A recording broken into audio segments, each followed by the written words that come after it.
Well, welcome back, guys. It's time for chapter 2 of Embers.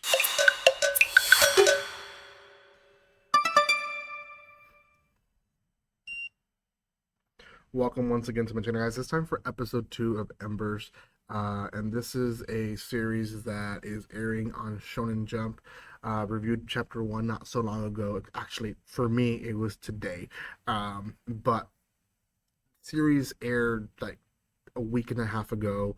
I read the chapter, never recorded the episode or the chapter review. So now I'm recording chapter 2 and chapter 1 the same day, but doesn't matter. I will be caught up by this week, hopefully.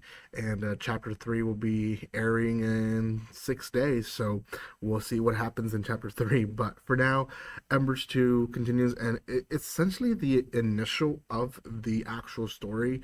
Chapter 1 was really more a prequel to who he was, why he is the way he is, and why he acts upon the way he does act with some of these characters. So we get a little summary of what happened in his eighth grade, I guess, year, and then the story starts with kind of the end of chapter 1, which is him running after or chasing over this girl right here.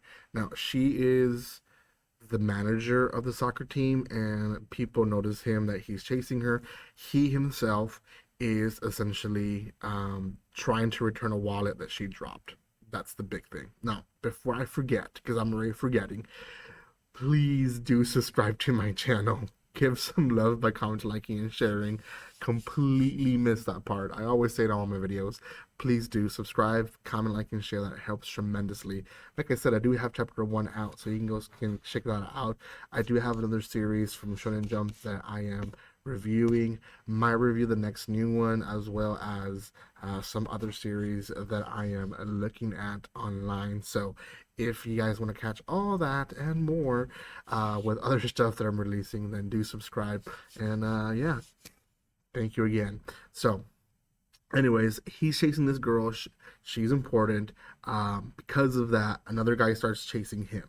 But there is a second girl with these ponytails right there. She recognizes our protagonist, and that is because she saw him play in that game that he lost 8-0 in chapter 1, but did really well in defending against the number 1 scorer. So anyways, he is stopped by Karuo Boge, who is a midfielder of the soccer team. He obviously respects the captain, or sorry, the not the captain, the club manager, and he is the captain of the team. And he tries to explain himself, but doesn't go well. He doesn't even have the wallet. He dropped it somewhere, and they start looking into him. He's like, "Oh, so you're this newbie? Like, you want to be in my club? Is not gonna happen." And he's like, "Whoa, whoa, why are you like jumping to conclusions? Why are you judging me without even like knowing who I am?" A lot of stuff, basically. Like, it's obvious they're just being thugs with each other, and it all ends up to they're gonna compete. And it all comes to this, is that he tells them, if you can score on me, then you win. I'll give you 5 minutes, I'll just defend, but then after those 5 minutes, I'm gonna score on you and you're gonna lose, right? It's either way.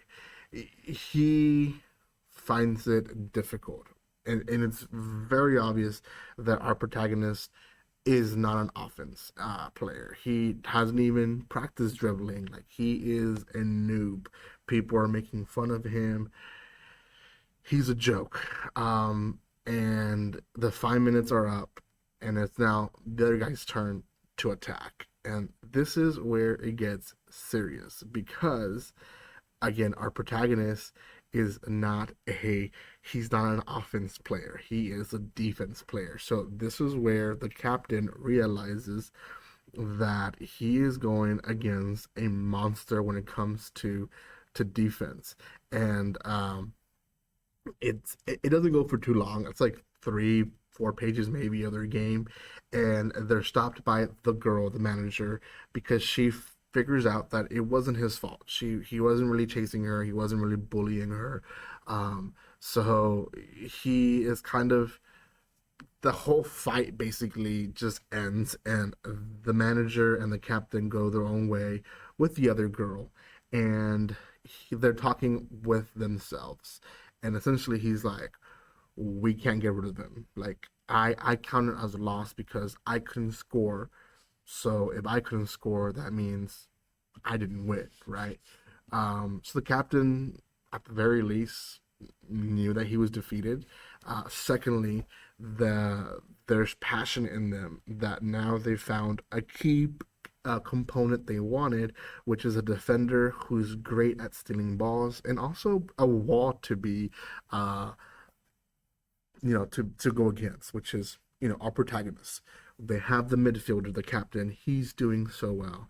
And they're like, that's the key component to our other star, who is a striker who specializes in stealing goals. And that is, come and behold, the guy that he lost to in eighth grade. So that's the end of that chapter. That's chapter two. For those that are wondering. Yeah, that's about it. Like I said, I compare this to Blue Lock and um, what's the other one? Winter, not Winter. Um, anyways, Windbreaker is what it's called, not Winterbreaker. Windbreaker. It's kind of a mixture of both, kind of like the bully vibe, but also the the soccer passion behind it. So very short chapter, so went kind of straight through it. So yeah, I think it's gonna build more of the story. I'm wondering how the rivalry is gonna work as now they have to work together. But like I expected in chapter one, but we'll see. For now, guys, go check out my other chapter review and other series that I have here. I do appreciate all the love and support. Continue supporting the channel, and like always, don't be strangers. See you guys.